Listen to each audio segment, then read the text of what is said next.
2 నిమిషాలమ్మా ఇది Karnataka madam India तो Karnataka Kannada main first Kannada first madam. Karnataka के सूर्यनगर की एसबीआई शाखा में एक ग्राहक और ब्रांच मैनेजर के बीच बहस हुई। ग्राहक ने कहा कन्नड़ में बात करो, मैनेजर ने कहा मुझे नौकरी आपने नहीं दी है, अगर शिकायत है तो चेयरमैन से बात कीजिए।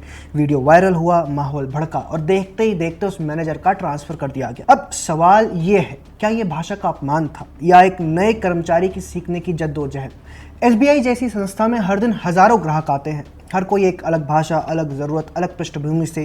क्या एक इंसान हर किसी की भाषा तुरंत सीख सकता है? शायद नहीं, पर क्या वो कोशिश कर सकता है? बिल्कुल हाँ। लेकिन अफसोस की बात यह है कि इस मामले को एक सामान्य संवाद से उठाकर राजनीति के कटघरे में डाल दिया गया है। सीएम तक बयान देने लगे, ट्रांसफर हो गया, धरने की घोषणाएं हो गई और जो मुद्दा समझ का था वो बन गया साजिश का। अब बात करते हैं असली सर्कुलर और नियम की।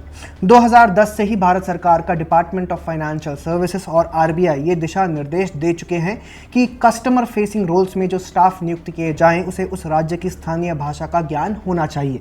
2021 में वित्त मंत्री निर्मला सीतारमण ने लोकसभा में स्पष्ट कहा था कि बैंकिंग स्टाफ को रीजनली सेंसिटिव रोल्स में लोकल लैंग्वेज आनी चाहिए, अगर नहीं आती तो उन्हें बैक एंड रोल्स में डाला जाए। आरबीआई की 2015 की master circular on customer service भी यही कहती है कि ग्राहक से संवाद 3 भाषाओं में होना चाहिए, हिंदी, अंग्रेजी और क्षेत्रीय भाषा। तो बात साफ है, ये कोई भाषाई टकराव नहीं, एक संवैधानिक व प्रशासनिक निर्देश है। अब जरा सोचिए, अगर किसी हिंदी भाषी राज्य में तमिल, बंगाली या कन्नड़ स्टाफ हो और उसे आपकी भाषा ना आए तो क्या आप उसे सोशल मीडिया पर घसीट देंगे या उसे थोड़ा वक्त देंगे भाषा सीखने का? हमारे देश में बैंक, रेलवे, अस्पताल ये जगहें राजनीतिक लड़ाई नहीं, जनता की सेवा का माध्यम है। और इन सेवाओं में अगर कोई ग्राहक अपनी भाषा में बात कर सके तो उसे आत्मविश्वास मिलता है। जो एसबीआई मैनेजर है उसे सजा नहीं, लैंग्वेज सेंसिटाइजेशन ट्रेनिंग मिलनी चाहिए थी। जो ग्राहक था उसकी बात गलत नहीं, प्रस्तुति का तरीका आक्रामक था।